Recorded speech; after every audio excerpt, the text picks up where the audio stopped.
فیروزہ اور یاسمین کا تو پھر بھی یہاں بہت جی لگنا چاہیے۔ کتابوں اور رسالوں سے ان کا تعلق تو موروثی تھا۔ گیا میں انگریزی کا بوڑھا پروفیسر کہتا تھا، کثرت مطالعہ سے بہتر مطالعہ ہے۔ کثرت مطالعہ کو کثرت حافظہ بھی چاہیے، اور وہ کہتا تھا ادب ضرور پڑھنا چاہیے، ادب آدمی کو مہذب کرتا ہے۔ تمہارا موضوع کوئی سا ہو، منطق ہو یا ریاضی، طبیعیات ہو یا ارضیات، 1-2% ادب یا لٹریچر کی گنجائش رکھنی چاہیے۔ مجھے یاد ہے میں نے پوچھا تھا اور کھیل؟ اس نے جواب دیا تھا وہی کھیل کھیلنے چاہیے جن میں دونوں فریق جیت سکیں، کسی کی ہار نہ ہو۔ کھیلوں میں فریق مخالف کی ہار پر اظہار مسرت ایک غیر اخلاقی رویہ ہے۔ کہتا تھا مغربی ملکوں میں باکسنگ بہت مقبول ہے، کھیل میں مخالف ایک دوسرے پر مکے برساتے رہتے ہیں اور لہو لہان ہو جاتے ہیں۔ جو جتنی ضربے لگائے اور جو جتنی ضربے کھائے، دیکھنے والے اس تماشے پر خوب اچھلتے کودتے ہیں۔ یہ کیسی اذیت پسندی ہے۔ وہ ورزش اور بہادری کے کارناموں کا حامی تھا۔ جہانگیر مجھ سے جیت رہا تھا اور اسے ایک ندامت امیز سرخوشی بھی تھی۔ شطرنج بھی عجیب نشہ ہے، ارد گرد سے آدمی بیگانہ ہو جاتا ہے۔ نسیم میاں کہتے تھے آدمی کسی کام کا نہیں رہ جاتا، گھر بیٹھے وافر آمدنی کی صورت ہو تو اس سے اچھا مشغلہ بھی کوئی نہیں۔ آدمی ساری زندگی شطرنج کی رفاقت میں گزار سکتا ہے۔ ایک زمانے میں نسیم میاں کو شطرنج کا عرضہ تھا، ایک دن اچانک چھوڑ دی۔ میں نے پوچھا کیوں؟ کہنے لگے میاں سسری خواب میں بساط بچھنے لگی تھی، مہرے گردش کرتے رہتے تھے، عادتیں بھی جزوے بدن ہو جاتی ہیں اور غالباً ضد ہی ان کا ایک علاج ہے۔ میں نے شطرنج میں اپنی دلچسپی کا اظہار کچھ جہانگیر کی خاطر کیا، کچھ میں خود کو حویلی میں قیام کے دوران میں اپنے آپ سے دور رکھنا چاہتا تھا۔ میں شاید کو تجربہ کر رہا تھا۔ یوں بھی میزبان مہمانوں کی خوشنودی کا لحاظ رکھتے ہیں تو مہمانوں پر بھی اپنے میزبانوں کی دلجوئی لازم ہے۔ میزبانی کے بھی آداب ہوتے ہیں، مہمان نوازی کی طرح سے میزبان نوازی کہنا چاہیے۔ تنویر بھی میرے اور جہانگیر کے درمیان بازی میں شریک ہو گیا تھا اور جہانگیر کے التجاؤں کے باوجود مجھے مشورے دینے سے باز نہیں آیا۔ کچھ دیر میں خانم بھی ہمارے پاس آ کے بیٹھ گئی اور جہانگیر نے بتایا کہ خانم سے کسی کا جیت جانا بہت مشکل ہے۔ انہوں نے زہرا اور زری کو بھی ماہر کر دیا ہے۔ خانم کو دیکھ کے جہانگیر بساط کے آگے سے ہٹ گیا۔ اس کی ادھوری بازی خانم نے جاری رکھی اور وہ مجھے مسلسل مات دیتی رہی۔ سونے کھانے اور کھیلنے میں 2 دن ایسے ہی گزر گئے، وقت کا کچھ احساس ہی نہیں ہوا۔ بٹھل بھی رات کو واپس آیا۔ رات کو اس کے چہرے کا غبار مجھے کھٹکنے لگا۔ یہ تھکن نہیں تھی، اڈے پر بھی وہ آرام ہی کرتا رہتا ہوگا، وہاں کون سے ہل بیل جوتے ہوں گے۔ پھر کیا ہے، وہ اڈے پر اتنی دیر کیوں بیٹھا رہا؟ وہ تو اب اڈوں پاڑوں سے دور دور رہتا ہے، اسے زری کا خیال بھی نہیں ہے۔ یہاں آ کے تو وہ یہیں کا ہو جاتا ہے۔ زری کچھ دیر کے لیے اوجھل ہو جاتی ہے تو اسے بکلی ہونے لگتی ہے، اس لیے تو وہ فیض آباد آنے سے کترا رہا تھا۔ پھر یہاں سے جلد نکلنا ممکن نہ ہو سکے گا، زری مزاحم ہو جائے گی۔ زری کے سامنے تو وہ بہت ناتواں ہو جاتا ہے۔ اس سے کچھ پوچھنے کی بجائے میں نے طے کیا کہ کل اڈے جا کے خود دیکھوں گا۔ ایسی کیا بات ہے، ممکن ہے مجھے یوں ہی وہم ہو رہا ہو۔ جاموں اور جمرو کے چلے جانے کے بعد ظاہر ہے اڈے کی پہلے جیسی حالت نہیں رہنی چاہیے۔ اڈا تو مضبوط استاد ہی سے ٹھیک طرح چلتا ہے، کوئی کتنا ہی زوراور چاقو کا دھنی ہو، اڈے کے نگراں کو دوسری خوبیوں سے بھی متصف ہونا چاہیے۔ اڈے کا تعلق جاموں اور جمرو سے تھا۔ بٹھل نے ضرور کوئی ایسی بات دیکھی ہوگی جو اسے صبح سے رات تک وہاں بیٹھنے کی ضرورت پیش آ گئی ہے۔ تیسرے دن میں جلدی اٹھ گیا تھا، یہاں اسے دیر ہو گئی تھی۔ وہ اڈے پر جانے کے لیے تیار ہوا تو میں نے بھی اس کے ساتھ چلنے کی خواہش ظاہر کی۔ نہیں رے، اس نے صاف منع کر دیا، بلکہ دھتکار دیا، تو ادھر ہی رہ، 2 میں 1 کو ادھر ہونا ہی چاہیے۔ مگر تمہیں روز اتنی پابندی سے وہاں جانے کی ضرورت کیوں پڑ گئی ہے؟ ہے رے، کیوں، ایسی کیا بات ہے؟ اڈے کو تھوڑا دیکھنا ہے۔ کیا دیکھنا ہے؟ اڈے پر بیٹھنے یہاں آئے ہو؟ 2-1 دن میں کیا ہو جائے گا؟ بس رے، اس کی تیوری چڑھ گئی۔ اس نے کچھ اور کہنے سننے کا موقع نہیں دیا، دروازے کی طرف بڑھ گیا۔ میں اس کے ساتھ جا سکتا تھا، لیکن اس حجت سے اس کی ناگواری کا امکان تھا۔ میں چپ ہو گیا۔ میری خاموشی میرا شکوہ تھی، اسے بھی تو اس کا احساس ہونا چاہیے۔ اس نے پلٹ کے میری طرف دیکھا ہی نہیں، وہ چلا گیا اور سارے دن کے لیے مجھے اجیرن کر گیا۔ دن بھر میرے سر میں ریت اڑتی رہی۔ اس دن شام حویلی میں اڈے کے لوگوں کی آمد ہوئی اور دوسرے دن سے بٹھل نے اڈے پر بیٹھنا شروع کر دیا۔ اس تواتر اور اتنے وقت کے لیے اڈے پر اس کی حاضری کسی علت کے بغیر غیر ضروری سمجھی گئی یا دانستہ مجھے الگ رکھا جا رہا ہے؟ بار بار ایک ہی خدشہ مجھے ڈنک مارتا تھا کہ بٹھل کی اس تندہی اور سرگرمی کا سبب لکشمی داس اور اس کی بیٹی برکھا تو نہیں ہے۔ ہریا اور لکشمی داس نے ٹھاکر ہردیو کے زور و اثر کے بارے میں جو کچھ مجھے ذہن نشین کرایا تھا وہ مجھے اچھی طرح یاد تھا۔ اس روز ہریا اور گورا کے درمیان مارکا رائی کا فیصلہ ہو چکا تھا، لیکن وہ فیصلہ قصہ ناتمام ہو جانے کی ضمانت نہیں تھا۔ شام کو ابھی سورج غروب نہیں ہوا تھا کہ بٹھل آ گیا۔ مجھے اپنی آنکھوں پر یقین نہیں آیا، اس کے ساتھ جاموں تھا۔ جاموں نے مجھے دیکھتے ہی لپک کے بازوؤں پر اٹھا لیا۔ سینے کی زبان سینہ خوب سمجھتا ہے۔ اس کے ہاں ایسا جذب تھا جو کسی بہت ہی محبوب اور مطلوب شخص کے لیے ہو سکتا ہے۔ دیر تک وہ مجھے پیوست کیے رہا۔ ہم دونوں ایک دوسرے سے الگ ہوئے تو میں نے حیرت سے پوچھا، جاموں بھائی تم کیسے ہو؟ بس آگے بھیا، وہ وفور مسرت سے بولا، کمال ہے۔ میں نے پٹپٹاتی آواز میں کہا، اتفاق سے یہاں تمہیں معلوم؟ بس آ گئی استاد، وہ جو بولتے ہیں پسلی کا پھڑکنا، کیا بولتے ہیں اس کو؟ وہ ہنستے ہوئے بولا، سچی تم کو دیکھنے کو جی بہت کرتا تھا۔ میں نے تحمل کیا۔ جامو اپنی اچانک آمد کے بارے میں سچ کے اظہار کے گریز کر رہا تھا۔ ہمیں یہاں سے جلدی بنگال کی طرف جانا تھا، 2 شہروں کے بعد کولکتے پہنچ ہی جانا تھا۔ جامو کے ساتھ جمرو اور زورا بھی نہیں تھے۔ بلانا تھا تو بٹھل کو پہلے انہیں بلانا چاہیے تھا۔ سب خیریت تو ہے جامو بھائی؟ میری آواز کا تردد اس جہاں دیدہ سے اچھل نہیں رہا ہوگا۔ ہاں بھیا، کشل منگل، سب ٹھیک ایک دم۔ بٹھل اسے چوکی پر لے گیا۔ زری بھی بھاگی بھاگی آ گئی۔ جامو نے جلدی سے اٹھ کے اس کے سر پر ہاتھ رکھا۔ زری بھی اس کی غیر متوقع آمد پر پلکیں چھپکا رہی تھی۔ میری طرح اس نے بھی تعجب سے پوچھا۔ جواب میں جامو مسکرانے لگا۔ اس نے وہی جواب دیا، بس آ گئے بنو، بہت اچھا کیا۔ آپ کو دن بھی کتنے ہو گئے؟ میں نے تو خط میں بھی لکھا تھا جامو بھیا، ہمیں بھول گئے کیا؟ جمرو بھائی کے ہاتھ خط بھیجا تھا، زری چہکتی آواز میں بولی۔ خط مل گیا تھا، خط بھی اور تمہارا گاجر کا حلوہ بھی۔ جی کرتا تھا اسی دم چل پڑوں، پر کوئی نہ کوئی۔ جامو مچل کے بولا، حلوہ سبھی نے کھایا، سبھی انگلی چاٹتے رہے۔ ہم نے بولا یہ میری بہنا نے اپنے ہاتھ سے بنا کے بھیجا ہے۔ وہ تھا ہی کتنا۔ زری کی آنکھیں چمک رہی تھی۔ کم چیز زیادہ اچھی لگتی ہے، پھر تو اس کا کم ہونا اچھا ہوا۔ نہیں نہیں، جامو نے گھبرا کے تردید کی، ایسی بات نہیں بہنا، ادھر تو کتنا ہی زیادہ بھیجتی چٹ ہو جاتا۔ اور جمرو بھائی آپ کے ساتھ نہیں آئے؟ زری نے موضوع بدل کے جامو کو عافیت دلائی۔ ادھر ان کا تھوڑا کام تھا۔ جامو صاف بہانے بازی کر رہا تھا۔ جمرو اور زورا سے تو ہمارے فیض آباد پہنچ جانے کی خبر سن کے رہا نہیں جا رہا ہوگا۔ جامو نے بھی انہیں مشکل سے روکا ہوگا اور یہ ہدایت بٹھل ہی کی ہو سکتی ہے۔ اتنی دیر میں جہانگیر، نیسا، تنویر اور ارشد آ گئے۔ جامو سے ان کا خاص ربط ضبط معلوم ہوتا تھا۔ وہ اسی گھر کا کوئی فرد لگ رہا تھا، بالکل ایک مختلف آدمی، جیسے اڈے سے اس کا واسطہ ہی نہ ہو۔ کسی کو بھی شاید معلوم نہیں تھا کہ جامو اڈے کا کیسا پختہ کار آدمی ہے۔ چاقو اس کے اشاروں کا تابع رہتا ہے، زور آور اور بلا کا ماہر ہے۔ بڑے بڑے استاد اس سے پہلو بچاتے ہیں۔ اس کے اڈے سے وابستہ آدمی تو اس کے سامنے سر نہیں اٹھاتے، سوچ سمجھ کے زبان کھولتے ہیں۔ تھوڑی دیر میں کھانے کا وقت ہو گیا۔ جامو نے وہیں کھانا کھایا اور اڈے واپس نہیں گیا۔ اس سے خلوت میں بات کرنے اور سن گن لینے کا موقع میں تلاش کرتا رہا۔ رات گئے بٹھل نے اسے اپنے کمرے میں طلب کر لیا۔ میں نے تقریباً ساری رات جا کے گزاری۔ جامو کی آمد نے مجھے اور بدگماں اور ویران کر دیا تھا، بلکہ ہراساں۔ یہ مبہم اندیشے تو اور ستم کرتے ہیں۔ صبح میں جلدی اٹھ گیا اور یہ جان کے مجھے اور حیرانی ہوئی کہ جامو الل صبح حویلی سے چلا گیا ہے۔ بٹھل بھی نکل جاتا وہ تو میں نے اسے دروازے پر روک لیا اور جامو کے بارے میں پوچھا۔ اس نے بے نیازی سے بتایا کہ جامو کو کسی کام سے کہیں جانا تھا۔ مجھے تم سے کچھ بات کرنی ہے، میں نے جھجکتے ہوئے کہا۔ اس نے آنکھیں میچ لیں اور بدبداتے ہونٹوں سے جانے کیا کہا جو میری سمجھ میں نہیں آیا۔ میں کچھ جاننا چاہتا ہوں، میرے لہجے میں تلخی آ گئی۔ کیا رے؟ وہ تنک کے بولا، جو تم بتا نہیں رہے، بتانا نہیں چاہتے۔ کیا بتائیں رے؟ مجھے یہ استغنا گراں گزرا۔ میں نے جھلا کے کہا، میں کوئی پاگل آدمی نہیں ہوں، پورا نہیں تو آدھا تو ہے۔ میرا سر گھومنے لگا۔ وہاں میں نے کیا غلط دیکھا تھا؟ کدھر ہی رے؟ وہی ہریا اور گورا کے بیچ میں پڑ کے۔ گورا اس پہ زور ڈال رہا تھا، میں نے تو… اس نے میری بات پوری نہیں ہونے دی۔ نہیں بات کر۔ پھر نہیں کیا ہے؟ یہی تو جاننا چاہتا ہوں۔ تیرے الجھنے کو نہیں ہے، لیکن یہ اندھیرا تو مجھے اور الجھاتا ہے۔ کوئی اندھیرا نہیں، وہ سسری انداز میں بولا، تو ادھر ہی آرام کر۔ اس نے فیصلہ سنایا اور دروازے سے نکل گیا۔ میں وحشت زدہ نظروں سے اسے دیکھتا رہا۔ ناشتے کے بعد کمرے میں آ کے میں نے دروازہ بند کر لیا۔ ممکن ہوتا تو میں کمرے کے باہر پہرے دار بٹھا دیتا، یہاں بڑے ہوٹلوں کی طرح تختیہ بھیجا کر دیتا کہ کوئی دستک نہ دے۔ میں اب آرام ہی کرنا چاہتا تھا۔ شاید بٹھل کا مشورہ صائب تھا کہ مجھے ہر طرف سے بے نیاز ہو کے آرام کرنا چاہیے۔ ہو سکتا ہے وہ سب کچھ اتنا نہ ہو جتنا مجھے نظر آ رہا ہے۔ میں تو یوں بھی اس کے بقول آدھا دیوانہ ہوں۔ میری نگاہ تو کم دیکھتی ہے یا بہت زیادہ؟ مجھے تسلیم کر لینا چاہیے کہ میں ایک ادھورا آدمی ہوں۔ دنیا میں ایک مکمل آدمی کے لیے جو معیار مستند قرار دیے گئے ہیں، میں ان پر کس قدر پورا اترتا ہوں۔ ایک بے توازن شخص کو انہیں دوری رکھنا چاہیے۔ کمرے میں میرے سوا کوئی نہیں تھا، لیکن آدمی کتنا ہی تنہا ہو وہ اپنے ساتھ بھی تو ہوتا ہے۔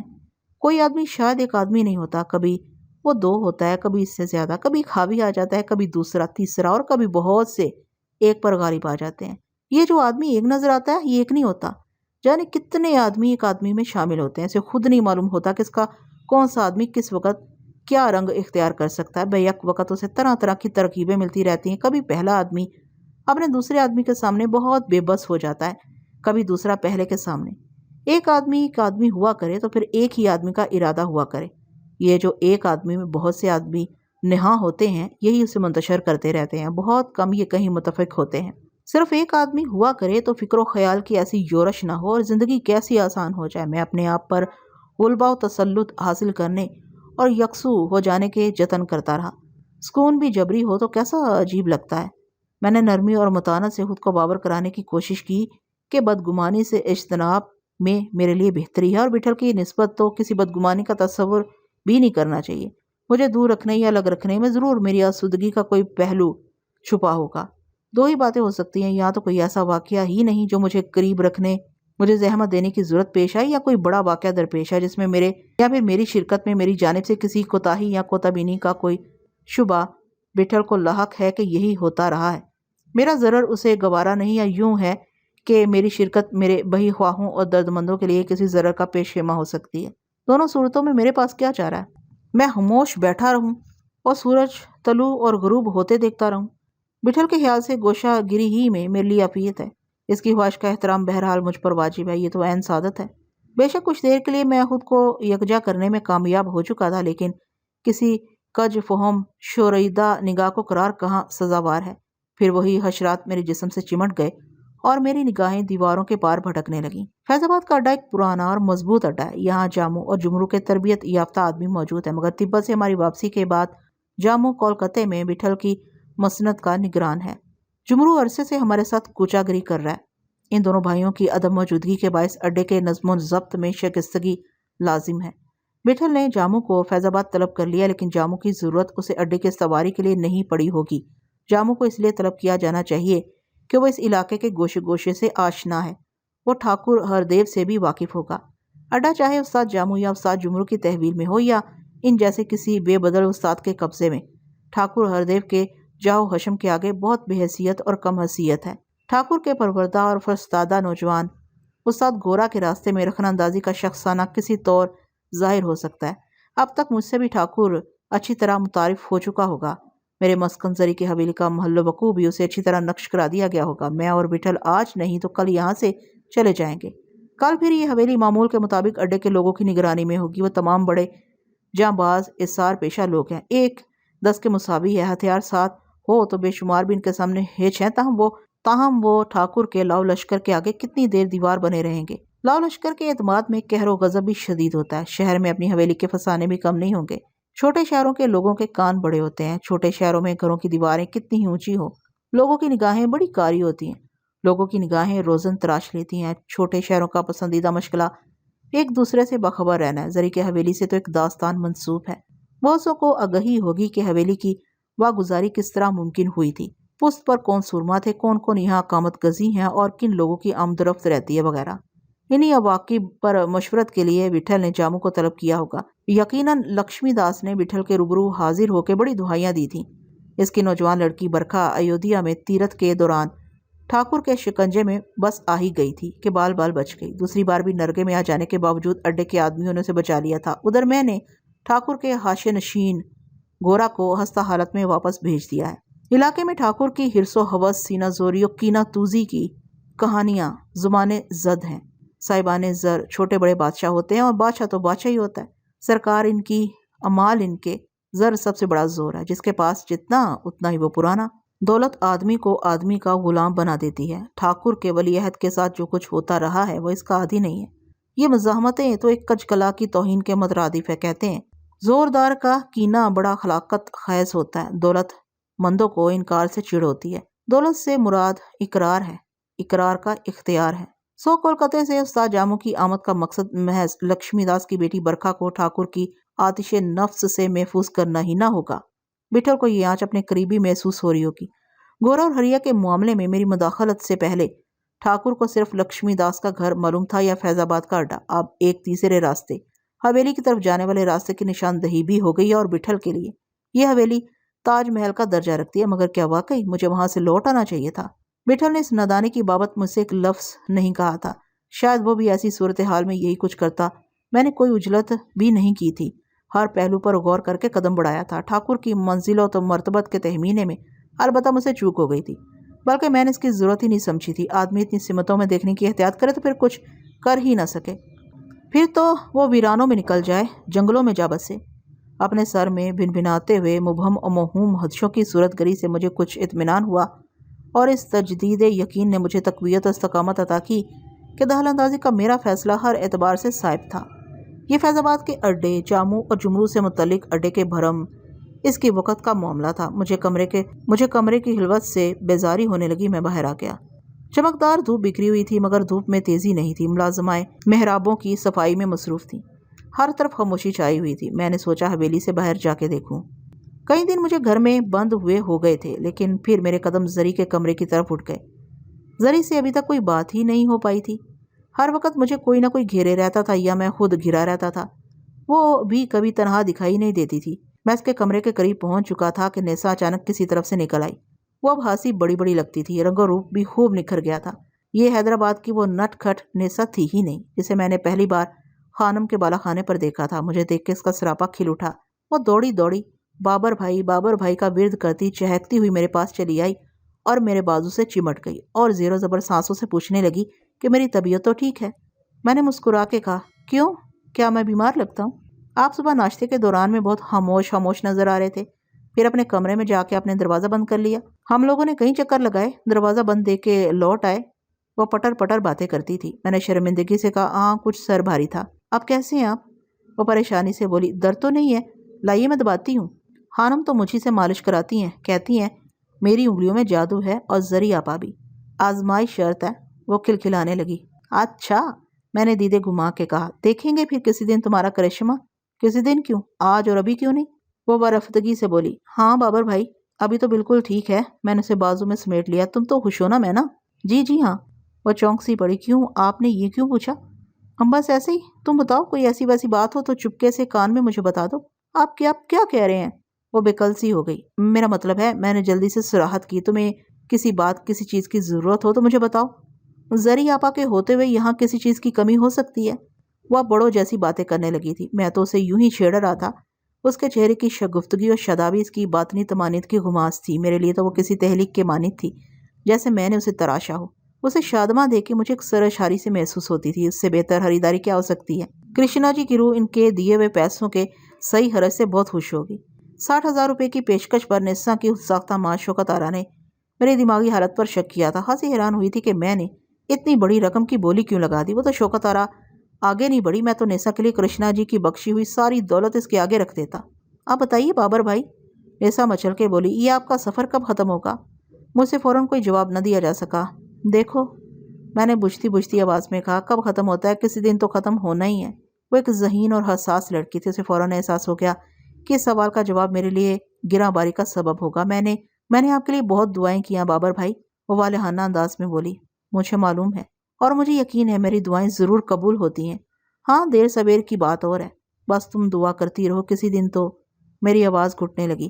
خانم آپا کہتی ہیں آدمی کو نا امید نہیں ہونا چاہیے، امید ہی سے تو سلسلہ جاری ہے۔ میں نے پسماردگی سے کہا اور موضوع بدلنے کے لیے زری کی مصروفیات کے بارے میں پوچھا۔ اس کا دریا روا ہو گیا۔ کہنے لگی، زری کو تو وقت ملتا ہی نہیں، خالی بیٹھنا اسے آتا ہی نہیں۔ ہر ایک کی خیر خبر رکھنا، جہانگیر، نیسا اور زہرا کی چھوٹی بہن کی نصابی تعلیم میں مدد کرنا، انہیں ٹوکتے رہنا، تحفے تحائف تقسیم کرنا۔ حویلی میں آئے دن اکھاڑ پچھاڑ ایک معمول بن چکا ہے۔ آج یہ تبدیلی، کل وہ تبدیلی، بار بار نئے ساز و سامان کی خریداری، کمروں کی آرائش و زیبائش، نئے کھانوں کا تجربہ، باغ کی نگہداشت، دور دور سے طرح طرح کے پھولوں کے پودے منگوانا اور گلدستے بنانا، روزانہ تقریباً آدھے گھنٹے بیڈمنٹن کھیلنا، ورزش اور یوگا کی مشقیں، مہینے میں ایک بار یتیم خانے کے بچوں کے لیے کھانا بھیجنا، خط لکھنا، کبھی ابا جان کو بمبئی، کلکتے میں جاموں کو۔ لائبریری پر اس کی خاص توجہ ہے، تازہ رسالے اور کتابیں آتی رہتی ہیں۔ بہت دنوں تک انگریزی کا ایک استاد انگریزی کے استاد بڑھانے کے لیے آتا رہا تھا۔ کسی اور شہر میں اس کا تبادلہ ہو جانے کی وجہ سے یہ سلسلہ اب موقوف ہو گیا ہے۔ رات کو دیر تک مطالعہ کرتی رہتی ہے، اور جب بھی فراغت ہو خانم سے ستار بجانے کی فرمائش کرتی ہے۔ اور ہاں ایک اور وظیفہ، صبح شام بابا بٹھول کو یاد کرنا، آپ کا ذکر کرنا، اور اس بات پر کڑتے رہنا کہ اتنے دنوں سے آپ لوگوں کا خط کیوں نہیں آیا۔ جب کہیں سے آپ کا خط آ جاتا ہے، زری آپا کی خوشی دیکھنے کے قابل ہوتی ہے۔ میں اضطراب امیز اشتیاق سے سنتا رہا۔ اضطراب تھا کہ کہیں نیسا کے منہ سے زری کے متعلق کوئی ایسی ویسی بات نہ نکل جائے، مگر زری کا کلمہ پڑھتے ہوئے اس کی زبان رکتی تھکتی ہی نہیں تھی۔ اتنا کچھ سن کے جانے کیوں مجھے ایسا لگا جیسے وہ میری خوبیاں گنوا رہی ہو۔ اپنے اوصاف سن کے آدمی کو جو مسرت ہوتی ہے وہی میرا حال تھا۔ میں نے یہی جاننے کے لیے نیسا کو خریدا تھا۔ اس کا مطلب تھا کہ کہ حویلی میں نہ منیر علی کا خاندان اپنے قدیم گھر سے بچھڑ جانے کے ملال سے آلودہ ہے، نہ کوئی اور۔ خانم نسا جہانگیر اور حیدرآباد سے آئی ہوئی سلمہ بتمام و کمال اس گھر میں شامل ہیں۔ وقت گزرنے کے ساتھ ساتھ فروزہ اور یاسمین بھی اس گھر کا حصہ بن جائیں گی، کیونکہ یہاں زری ہے، سمندر کے مانند بے قرار۔ گزشتہ کئی دن سے وہ میرے سامنے تھی، ان کی آنکھیں چمکتی تھی اور چہرے دمکتے تھے، ان کے اعتبار، ان کی باتوں سے سکون چھلکتا تھا، لیکن آدمی کے اتنے رنگ دیکھ لیے تھے کہ مشکل ہی سے دیکھے اور سنے ہوئے پر اعتبار آتا تھا۔ کوئی تہ خانہ آدمی جتنا گہرا نہیں ہوتا، ساتویں در میں بھی آدمی کے اسرار نہیں کھلتے۔ اپنی خوشی، دکھ، کینہ اور حسد چھپانے میں آدمی کو بڑی مہارت ہوتی ہے۔ نوٹنکی ہی میں لوگ بہروپ نہیں بھرتے، ہر شخص اس ہنر پر قادر ہوتا ہے۔ بس یہ ہے کہ عام آدمی کا معلوم نہیں ہوتا۔ نوٹنکی میں بہروپ یہاں رہتا ہے، مگر اعتبار کی خوشگمانی کے سوا چارہ بھی نہیں ہے۔ بے شک ایک آدمی ہوتا ہے، دوسرا آدمی دوسرا، دو آدمی ہے، کوئی زد و حس، زد و رنج، کوئی سنگ دل اور کوئی باطن، کوئی راگ رنگ کا دیوانہ، کوئی سوز و گداز سے آری۔ لوگ کہتے ہیں کئی آدمی ایک جگہ جمع ہو جائیں تو برتنوں کی طرح کھڑکتے ہیں۔ اختلاف و انحراف ان کا شیوا بلکہ حادثہ ہے۔ اختلاف تو فرشتوں نے بھی کیا ہے۔ حویلی کے مکین تو پھر بھی آدم زاد تھے، آدم زاد تو ابتدا ہی سے ایک دوسرے کے در پہ آزاد ہو گئے تھے۔ حویلی کے مکین ابھی تک اتنے دن گزر جانے کے باوجود جڑے ہوئے ہیں تو بسا غنیمت ہے، شاید اس لیے کہ یہ بڑے حادثوں اور سانحوں کے بعد ہی یہاں تک پہنچے ہیں۔ منیر علی کو اپنا آبائی گھر خیر آباد کہنا پڑا تھا۔ اگر ہم بروقت انہیں جس لیما سے یہاں نہ لے آتے تو جانے ان پر کیا قیامت گزرتی۔ گو اس عذاب و عذاب کا سبب بھی ہم ہی تھے۔ خانم بھی تہمت و دشنام کے ایک دور سے گزر کے یہاں آئی ہے۔ بالا خانے پر کوئی عورت نہیں رہتی، وہ کچھ اور ہو جاتی ہے، وہ مورتی ہو جاتی ہے۔ خانم نے خود کو بہت محدود کر رکھا تھا، لیکن تعلق تو اس کا بالا خانے ہی سے تھا۔ نیسا اتنی بڑی نہیں تھی، پر ہوش مندی کی عمر میں اس نے بالا خانے کے دن دیکھے تھے۔ سوتے دنوں اور جاگتی راتوں کا وہ زمانہ، وہ دن اسے خوب یاد ہوں گے۔ وہیں ہوتی تو رقص و موسیقی کی تعلیم سے آراستہ ہو کے محفل میں بیٹھ چکی ہوتی، اور اگر ہم سلمہ کو بے آسرا چھوڑ کے چلتے بنتے تو وہ کمینہ خصلت ارشد علی سلمہ جیسی نرم و نازک، ہوش و نہاد اور پاک باز لڑکی کو کس رسوائی سے دوچار کر دیتا۔ اس نے سلمہ کو چور تو بنا ہی دیا تھا، اور زری کا بھی کچھ یہی ماجرا تھا۔ وہ بھی اس فاحشہ نسترن کے پھندے میں پھنس چکی تھی۔ اسے بھی بالا خانے میں سجا دیا جاتا، وہ بھی کٹ پتلی بن گئی ہوتی۔ زری تو یہ ذلت برداشت نہ کر پاتی، وہ چوڑیاں پیس کے پھانک لیتی۔ حویلی کی زندگی سب کے لیے نئی زندگی تھی، اور نئی زندگی انہیں اس لیے عزیز ہونی چاہیے تھی کہ بیتے وقت نے ان سے بہت محاسمت اور عداوت کی تھی، اور وہ سارا کچھ ان کے لیے کسی بدترین خواب کے مانند ہونا چاہیے۔ نئے وقت میں روشنی، نرمی اور کشادگی بے حساب تھی۔ یہ گھر اور گھروں سے بالکل مختلف تھا۔ یہاں درد مشترک کی بنیاد پر رشتے استوار ہوئے تھے۔ بقول شاعر، بڑا ہے درد کا رشتہ یہ دل غریب سہی۔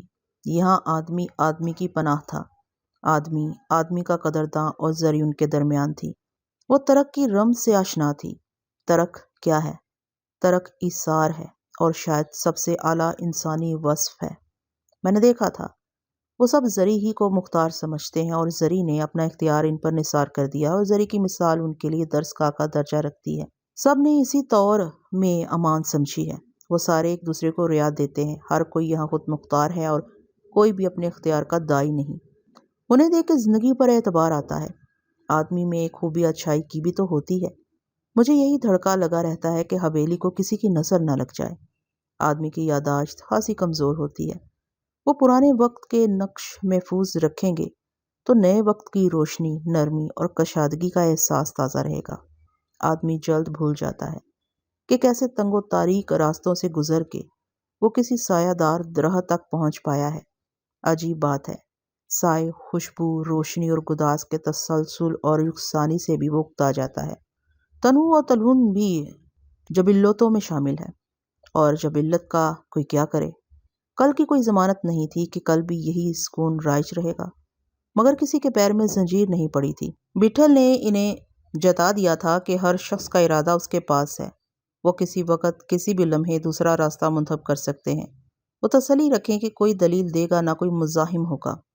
نیسا مجھے بتا رہی تھی کہ یہاں سب ہی ایک دوسرے کے لیے مقدم و محترم ہیں، اور سب ایک دوسرے کے حکم کے تابع۔ کوئی اس وقت تک کسی کو نہیں ٹوکتا جب تک وہ خود مشورے کا طالب نہ ہو۔ ان کی احتیاط خود ان کی جانب سے ہے، ان پر محتاط روی کا کوئی دباؤ نہیں۔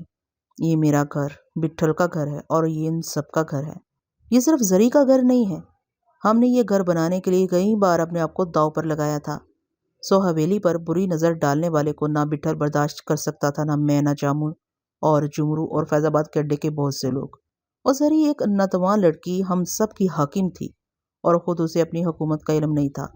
زری کا کوئی زور تھا نہ جبر، اس کا جلال تو اس کے جمال میں تھا، اور یہ جمال محض تراشے ہوئے لب و رخسار، شفق گو رنگت اور سانچے میں ڈھلے ہوئے سراپا کا نہیں ہوتا۔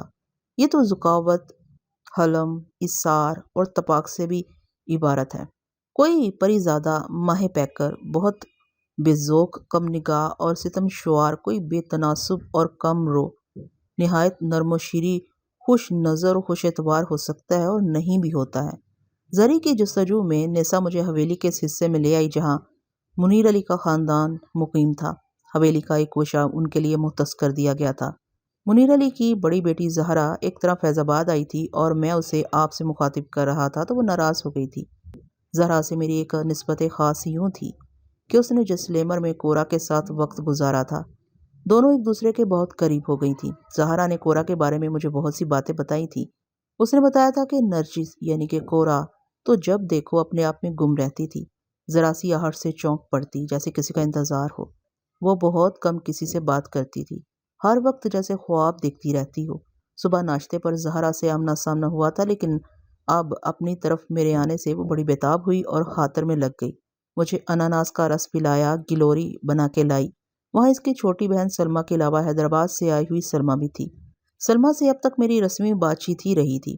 فیض آباد کے اسٹیشن پر جب ہم نے اسے زورا اور جمرو کے ساتھ زری کی حویلی کے لیے وداع کیا تھا اور ہم آگے سفر کے لیے نکل گئے تھے، تب سے اب تک مہینے گزر گئے تھے۔ اس دوران میں زری، خانم، زہرا، نیسا اور جہانگیر نے اسے میرے اور بٹھل کے بارے میں بہت کچھ بتایا ہوگا۔ زہرا کہتی تھی کوئی دن ایسا نہیں جاتا تھا جب ہمارا ذکر نہ ہوتا ہو۔ مجھ سے بات کرتے ہوئے سلمیٰ کے ہاں بہت جوش اور شوق تھا۔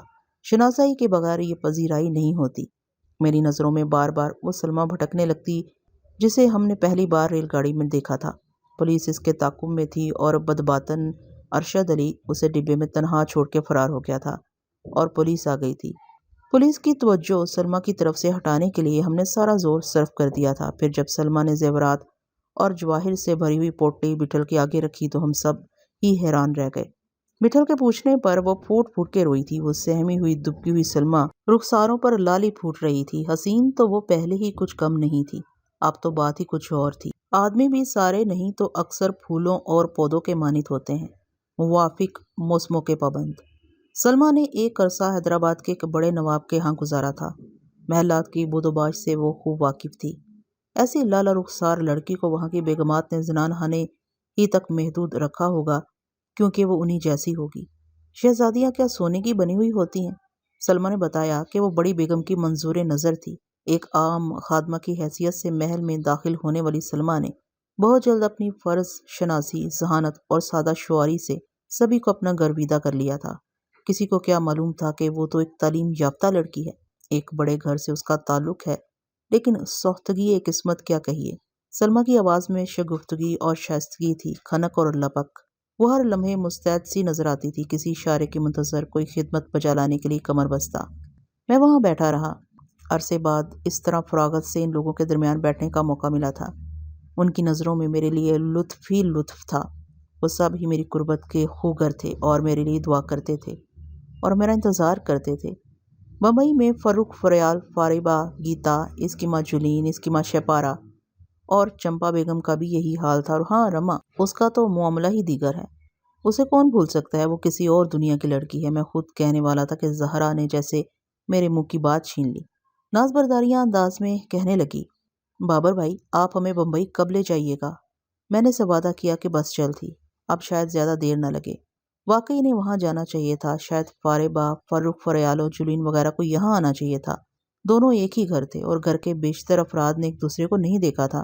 یقیناً منیر علی نے بمبئی سے آ کے اباجان کی خریدی ہوئی کوٹھی کی کشادگی اور خوشنمائی کی جزیات اور بمبئی شہر کی رونق، سمندر، سیرگاہوں، بلند و بالا عمارتوں اور روشنیوں کا حال احوال سنا کے انہیں اور بیتاب کیا ہوگا۔ پھر کانتے ماٹی اور پیرو دادا کا ذکر آ گیا۔ زہرا نے ان تینوں کو دیکھا تھا، ان کے ذکر پہ وہ خود بھی ارزدہ ہوئی، مجھے بھی دلگیر کیا۔ وقت کا پتہ ہی نہیں چلا، درمیان میں جہانگیر اور تنویر بھی آ گئے تھے۔ زری اور خانم اس طرف نہیں آئیں۔ ان کے بارے میں معلوم ہوا کہ دونوں باورچی خانے میں مصروف ہیں۔ بٹھل کے لیے دوپہر کا کھانا بھیجنا ہے۔ اڈے پر کھانا بھیجنے سے مراد تھی انہیں ایک چھوٹی موٹی برات کے لیے کھانا تیار کرنا ہے۔ رات کو بٹھل 1:30 بجے کے قریب واپس آیا۔ دونوں باتیں پریشان کن تھیں، ایک تو اتنی دیر سے اس کی آمد، دوسرے اس کے ساتھ جامو نہیں تھا۔ میں بیٹھک میں نیم دراز ان کا منتظر تھا۔ کچھ دیر اور ہو جاتی تو مجھے کسی اور کو اڈے بھیجنا پڑتا یا خود جانا پڑتا۔ میرے پوچھنے پر بٹھل یہ کہتا ہوا کہ جامو شہر سے باہر گیا ہوا ہے، اپنے کمرے کی طرف بڑھ گیا۔ میں چوکی سے اٹھ کے لپکتا ہوا اس کے قریب جا پہنچا۔ کب تک کے لیے؟ بول نہیں سکتے۔ کب لوٹے گا؟ لوٹے گا بھی کہ نہیں؟ وہ بڑبڑاتے ہوئے بولا۔ کیا کہہ رہے ہو؟ میں نے کبیدگی سے کہا۔ اس کو کام ہے رے۔ کیسا کام؟ اس نے یا تو سنا نہیں یا سنی انسنی کرتا ہوا اپنے کمرے میں داخل ہو گیا، لیکن میں نے خود کو روک لیا۔ مجھے اتنا ہی سمجھنا چاہیے تھا جتنا وہ بتانا چاہتا تھا، یا جتنا میری فہم کے مطابق تھا یا میری صحت کے لیے بہتر۔ حسب معمول وہ صبح سویرے اڈے چلا گیا اور رات کو پھر تنہا آیا۔ وہ میرے سامنے آیا تھا، نہ میں نے کوئی سلسلہ جنبانی کی، نہ اس نے مجھ سے کلام کرنے کی ضرورت سمجھی۔ اس وقت وہ جلد واپس آ گیا تھا۔ بیٹھک میں حقہ کاری کرتا رہا۔ گھر کے تقریباً سبھی لوگ اس کے گرد جمع ہو گئے تھے، اس لیے کہ وہ گزشتہ کئی روز سے پورے دن کے لیے اڈے چلا جاتا تھا۔ صبح ناشتے پر وہ کچھ ہی دیر کے لیے اس سے ملاقات ہو پاتی تھی۔ نصیر بابا کو ارشد علی اپنے ساتھ زمینوں پر لے گیا تھا۔ نصیر بابا اطراف کے سبززاروں کی خوبصورتی اور شکار کی کثرت کا ذکر کر کے بٹھل کو اکساتے رہے۔ رات گئے تک محفل جمی رہی۔ ہنکی بڑھ گئی تھی لیکن سردی ایسی نہیں تھی۔ ہر محفل بقول نسیم میاں چرندم خرندم کے بغیر ادھوری رہتی ہے۔ خانم اور بڑی سلمہ فنجانوں میں قہوہ بھر بھر کے سب کو پلاتی رہیں اور خشک میوے کی تشتریاں ادھر ادھر گردش کرتی رہیں۔ بٹھل کے حقے کی خوشبو بیٹھک میں رچ بس گئی تھی۔ رات کا آخری پہر تھا۔ خاص دروازے پر بڑا کنڈا کھٹکھٹانے اور گھنٹا بجنے کی آواز پر میں ہڑبڑا کے اٹھ بیٹھا۔ ڈیوڑی کے ایک گوشے میں دیوار کے ساتھ لٹکی ہوئی زنجیر کھینچنے پر اندر عمارت میں چھت سے ٹنگا ہوا مندروں کی طرح پیتل کا بڑا گھنٹا بجنے لگتا تھا۔ بہت ضروری موقعوں پر گھنٹے کی زنجیر کھینچنے کی اجازت تھی اور شاید پہلی بار یا بہت عرصے بعد یہ نوبت آئی تھی۔ میں ادھر سے باہر نکلا، ادھر سے بٹھل۔ حویلی میں سبھی جاگ گئے تھے، سبھی کا رخ دروازے کی طرف تھا۔ ملازمہ شکورن نے پہلے دروازے کے وسط میں نصب چند انچ قطر کے سوراخ کی لکڑی کو کھسکا کے پوچھا، کون ہے؟ جواب میں جگت ماما کی گھبرائی ہوئی آواز گونجی، ارے شکورن بھی، بابا سے کہو استاد سلامی آئے ہیں، ضروری کام ہے۔ احتیاطاً میں نے کرتے کی جیب میں تمنچا اور چاقو رکھ لیا تھا اور میرا ہاتھ جیب ہی پر تھا۔ بٹھل نے حیران و پریشان کھڑے حویلی کے مکینوں کو اپنے اپنے کمروں میں واپس جانے کا اشارہ کیا۔ وہ جانا نہیں چاہتے تھے، لیکن بٹھل کو دوبارہ ہاتھ اٹھانے کی ضرورت نہیں پڑی، وہ دور ہو گئے۔ شکورن نے دروازہ کھول دیا۔ جگت ماما کے ساتھ 3 آدمی حواس باختہ انداز میں اندر داخل ہوئے۔ ان میں اڈے کا نگراں استاد سلامی بٹھل کو دیکھ کے چپڑتا ہوا اس کی طرف بڑھا اور ادھر ادھر نگاہیں گھماتے ہوئے اس نے کچھ کہنا چاہا۔ بٹھل نے اسے روک دیا۔ آ اندر چل۔ تینوں کے چہروں پر وحشت چھائی ہوئی تھی۔ بیٹھک کی چوکی پر بیٹھنے سے پہلے استاد سلامی نے سنسناتی آواز میں کہا، استاد غضب ہو گیا۔ بٹھل نے آنکھیں میچ لیں۔ سلامی کی زبان اس کا ساتھ نہیں دے رہی تھی۔ اس نے بے ترتیبی سے بتایا کہ ابھی 1.5 گھنٹے پہلے ہریا اور اس کے چھوٹے بھائی لچھو کو ختم کر دیا گیا ہے۔ اڈے سے اٹھ کے ہریا لچھو کے ساتھ لکشمی داس کے محلے میں معمول کے دورے پر تھا کہ انہیں چاقو مار کے ہلاک کر دیا گیا۔ ایسا معلوم ہوتا ہے اندھیرے میں تاک لگائے ہوئے آدمیوں نے اچانک ان پر حملہ کیا، دونوں کو سنبھلنے کی مہلت ہی نہیں دی، پے در پہ وار کیے گئے۔ حملہ کرنے والوں کی تعداد بھی زیادہ ہی ہوگی کہ ایسا شوروغل نہ ہو سکا۔ دونوں کی لاشیں قریب کی اندھیری گلی میں پھینک دی گئیں۔ ادھر انہوں نے ہریا اور لچھو کو ختم کیا، ادھر ان کے دوسرے ساتھی لکشمی داس کے گھر میں داخل ہو کے اس کی لڑکی برکھا کو اٹھا کر لے گئے۔ چند دن ہوئے لکشمی داس نے گھر کے ایک حصے میں ایک ادھیڑ میاں بیوی کو ملازم رکھ لیا تھا۔ مرد اچھا جاندار اور جیدار شخص تھا۔ عورت کے بیان کے مطابق اس کے شوہر نے لاٹھی سنبھال لی اور 1-2 کو زخمی کر دیا تھا، لیکن وہ تعداد میں کئی تھے۔ انہوں نے اس کے شوہر کے پیٹ میں چاقو گھونپ دیا۔ عورت کی آہو بکا، برکھا اور لکشمی داس کی چیخ و پکار پر کوئی پڑوسی مدد کو نہیں آیا۔ دبلے پتلے لکشمی داس نے بساط بھر مزاحمت کی کوشش کی، مگر انہوں نے اس کے سر پہ کسی بھاری چیز سے ضرب لگائی یا اس کا سر دیوار سے ٹکرایا، وہ بے ہوش ہو گیا۔ عورت بھی یہ منظر دیکھ کے اپنے حواس کھو چکی تھی۔ لکشمی داس نے ہریا کے مشورے پر ایک گورکھا دربان بھی تعینات کیا تھا۔ سب سے پہلے وہی نشانہ بنا۔ لکشمی داس کو زخمی حالت میں بڑے اسپتال پہنچا دیا گیا۔ اس کے بچنے کی امید کم ہے۔ پولیس ہریا اور لچھو کی لاشیں تھانے لے گئی ہے۔ بیٹل خاموش رہا اور استاد سلامی کے چپ ہو جانے پر اس نے سر ہلانے پر اکتفا کیا۔ ایسا یہاں کبھی نہیں ہوا۔ سلامی کی آواز تمتما بھی رہی تھی، ماتم کنا بھی تھی۔ ایسا کبھی نہیں ہوا استاد، ہریا اپنے اڈے کا ہیرا تھا۔ بیٹل بے حس و حرکت بیٹھا رہا۔ ادھر اڈے پہ وہ سارے بہت پاگل ہو رہے ہیں، مشکل سے ان کو روک کے آئے ہوں، ان کے سر پر خون سوار ہے، بولتے ہیں ہریا لچھو کی ارتھی پر ان حرامی پلوں کے خون سے رنگی چادر چڑھائیں گے تب ان کو چین آئے گا۔ تو کیا بولتا ہے؟ بیٹل نے ترشی سے پوچھا۔ میں کیا بولوں؟ استاد سلامی اضطراری انداز میں بولا۔ آپ نہیں پوچھتے ہو تو اپنا خون بہت کھول رہا ہے استاد، قسم سے تم کو کیا بولوں، اپنا دماغ گھوم رہا ہے، اپنے کو معلوم ہے کس طرف جانا ہے، بس تم اجازت دیو۔ تجھ کو اب اڈے پر نہیں بیٹھنا چاہیے، بیٹل نے نگواری سے کہا۔ کیوں؟ کیا بولتے ہو استاد؟ سلامی بوکھلا گیا۔ بیٹل نے کوئی جواب نہیں دیا۔ چند لمحے سناٹا طاری رہا، پھر بیٹل چوکی سے اٹھ گیا اور سلامی کے کندھے پر ہاتھ رکھ کے اس نے تھپکی دی اور سوجی ہوئی آواز میں بولا، تھوڑا دب کے رہ کاکا۔ سلامی پھٹی پھٹی آنکھوں سے اسے دیکھا کیا۔ چل دیکھتے ہیں ادھر ہی چل کے، بیٹل نے استنگی سے کہا اور اپنے کمرے کی طرف چل دیا۔ سلامی کی حالت دیگرگوں تھی۔ اس نے اپنا سر میرے شانے سے ٹکا دیا اور ہڑکنے لگا۔ نہیں سلامی بھائی، ایسے نہیں، حوصلہ رکھو، ذرا صبر سے کام لو۔ مجھ سے اس کی تسلی تشفی نہیں کی جا سکی، خود میرا حال اس سے مختلف نہیں تھا۔ خبر ہے ابھی رات کو اڈے سے نکلتے ہوئے ہریا کیا کہہ رہا تھا؟ سلامی زار زار آواز میں بولا، کہہ رہا تھا استاد کئی دن ہو گئے اپنے لاڈلے راجا کے درشن کیے ہوئے، کیا خیال ہے کل سویرے ان کی طرف چلتے ہیں؟ تمہارا تو وہ دیوانہ تھا بھیا کہتا تھا ان سے بنتی کروں گا اپنے کو بھی دو چار جادو کے ہاتھ سکھا دو۔ اس دن کے بعد سے اٹھتے بیٹھتے وہ تمہارا ہی نام جپتا تھا۔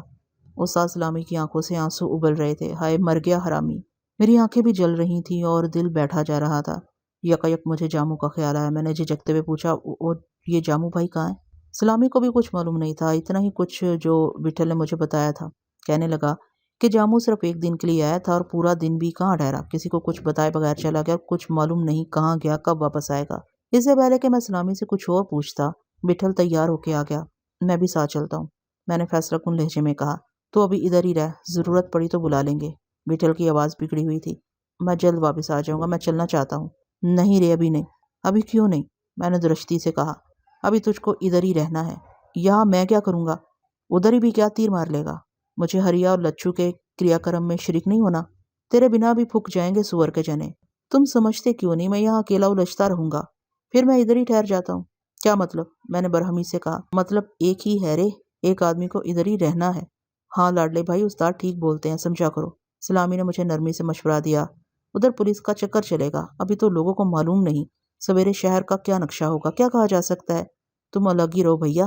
بیٹل نے کوئی تاخیر نہیں کی۔ وہ تینوں تیز تیز قدموں سے چلتے ہوئے ڈیوڑی میں داخل ہو کے اندھیرے میں گم ہو گئے۔ سلامی استاد تانگے میں آیا تھا۔ دیر تک تانگے کی آواز گونجتی رہی، پھر معدوم ہو گئی۔ میں نے کمرے میں جا کے گھڑی دیکھی، 3:15 بج رہے تھے۔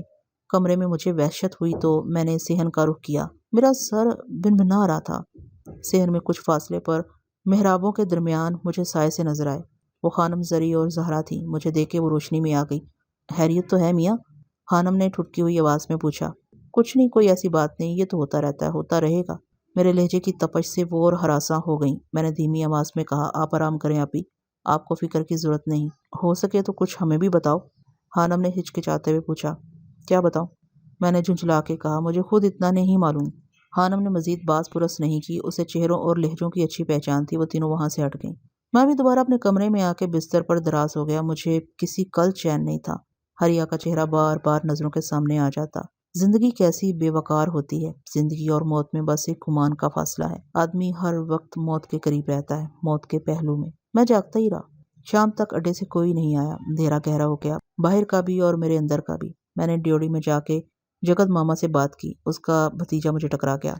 اس نے بتایا کہ دن بھر شہر میں ہو کا عالم رہا ہے۔ صبح سے لوگ گلی کوچوں میں ٹولیاں بنائے کھڑے تھے کہ پولیس نے دفعہ 144 نافذ کر دی۔ سارے شہر میں سپاہی گشت کرتے رہے۔ اڈے کے لوگ ہریا اور لچھو کی لاشیں صبح اسپتال سے اڈے لے آئے تھے۔ اڈے پر تل دھرنے کی جگہ نہیں تھی۔ 4 بجے کے قریب دونوں کی ارتھیاں اٹھائی گئیں۔ وہ کہہ رہا تھا کہ سپاہیوں کی ایک بڑی نفری موت کے جلوس کے ساتھ چلتی رہی۔ لکشمی داس کے ملازم اور گورکھے چوکیدار کی ارتھیاں الگ الگ اٹھائی گئیں۔ شمشان گھاٹ پر ایک اژدھام تھا۔ ادھر اڈے پر لوگ بیان کرتے رہے۔ بیٹھل اس رات نہیں آیا۔ اڈے کے ایک آدمی کو اس نے نیا جوڑا منگوانے کے لیے بھیج دیا تھا۔ اسے معلوم ہوا کہ استاد جامو ابھی تک واپس نہیں آیا ہے۔ وہ فیض آباد کے آس پاس ہوتا تو ہریا اور لچھو کی آخری رسوم کے لیے اس کا انتظار ضرور کیا جاتا۔ بیٹھل نے جامو کو کیوں طلب کیا اور وہ اتنی جلدی واپس کیوں چلا گیا؟